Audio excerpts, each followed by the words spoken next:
Shalom.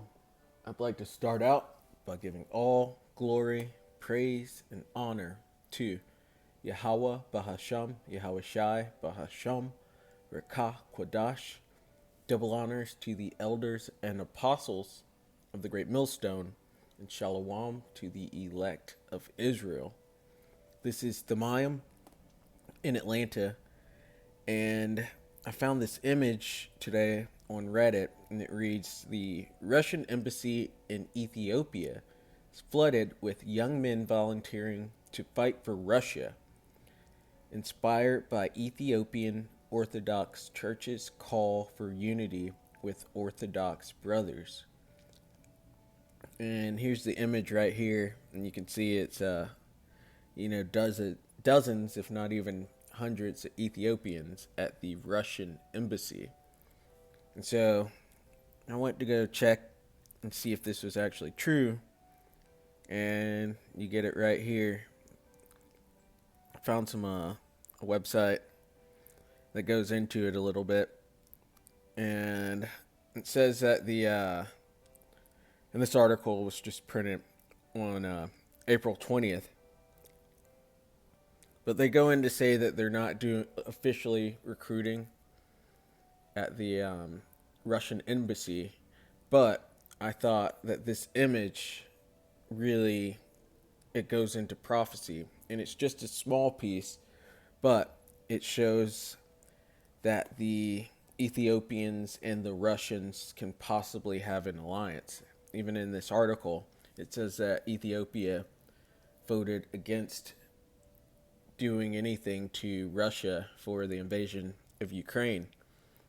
And it just shows that there's ties between Ethiopia and Russia, even so much that these young men are going to try and sign up to help the fight on the Russian side. And just to get into prophecy and show that this is actually prophecy, I'll go to Ezekiel 38.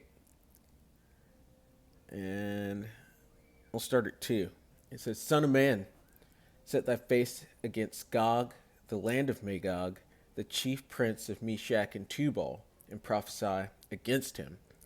And Gog and Magog is speaking of the Russians today. That's what they're known as in biblical prophecy. It's Gog and Magog. And say, Thus saith the Lord, power, behold, I am against thee, O Gog, the chief prince of Meshach and Tubal. And that goes into the Japhetic people that were there in that land, but that land is now occupied by the Russians, and the Russians are Edomites. Verse 4, And I will turn thee back and put hooks into thy jaws. And that's going into controlling him and turning the Russians back into that warlike USSR spirit. And I will bring thee forth in all thine army, horses, and horsemen. Going into the new horses and horsemen, as in tanks and their troops and all their high-tech military gear.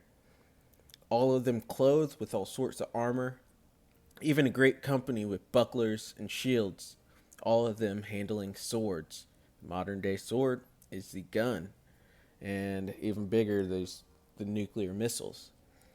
Persia, and this is the point down here, Persia is modern-day Iran.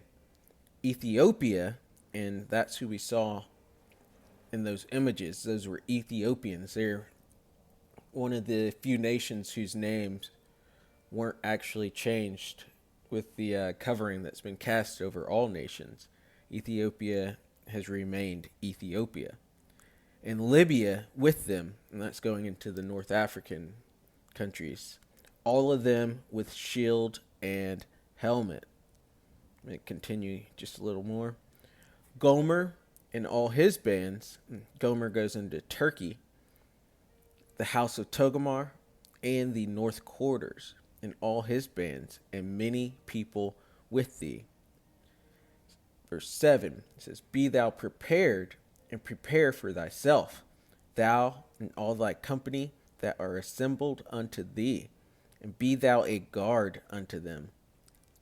And so, Russia, this is saying that Russia is going to accumulate different allies and different nations to join with them, to band together to eventually fight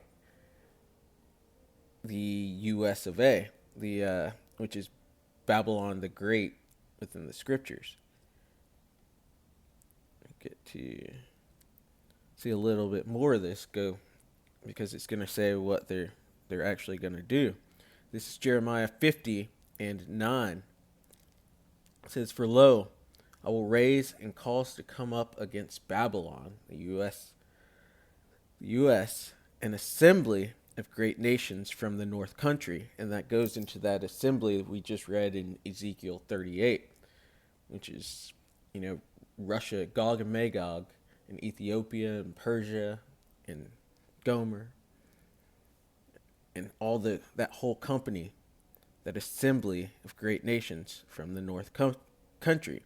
And they shall set themselves in array against her, and as in formation.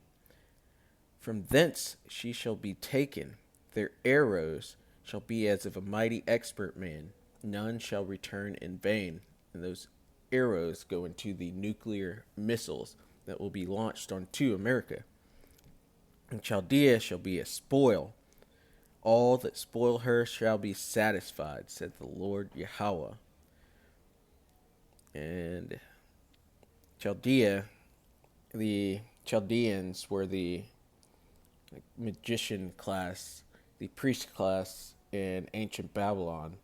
And we know there's a lot of witchcraft here in America. And so it's saying, or Chaldea was speaking to America, Babylon the Great. And with that, I hope you were edified and can see the little prophecy that's being played out now with Russia gathering countries unto itself. And we know that the big fight won't actually get started until the MOTB is actually released. But we do see these other smaller pieces of prophecy coming into play. And so with that, I'd like to give all glory, praise, and honor to Yahweh, Bahasham, Yahushai, Bahasham, Rakach, Wadash. Double honors to the elders and apostles of the great millstone, and shalom to the elect of Israel.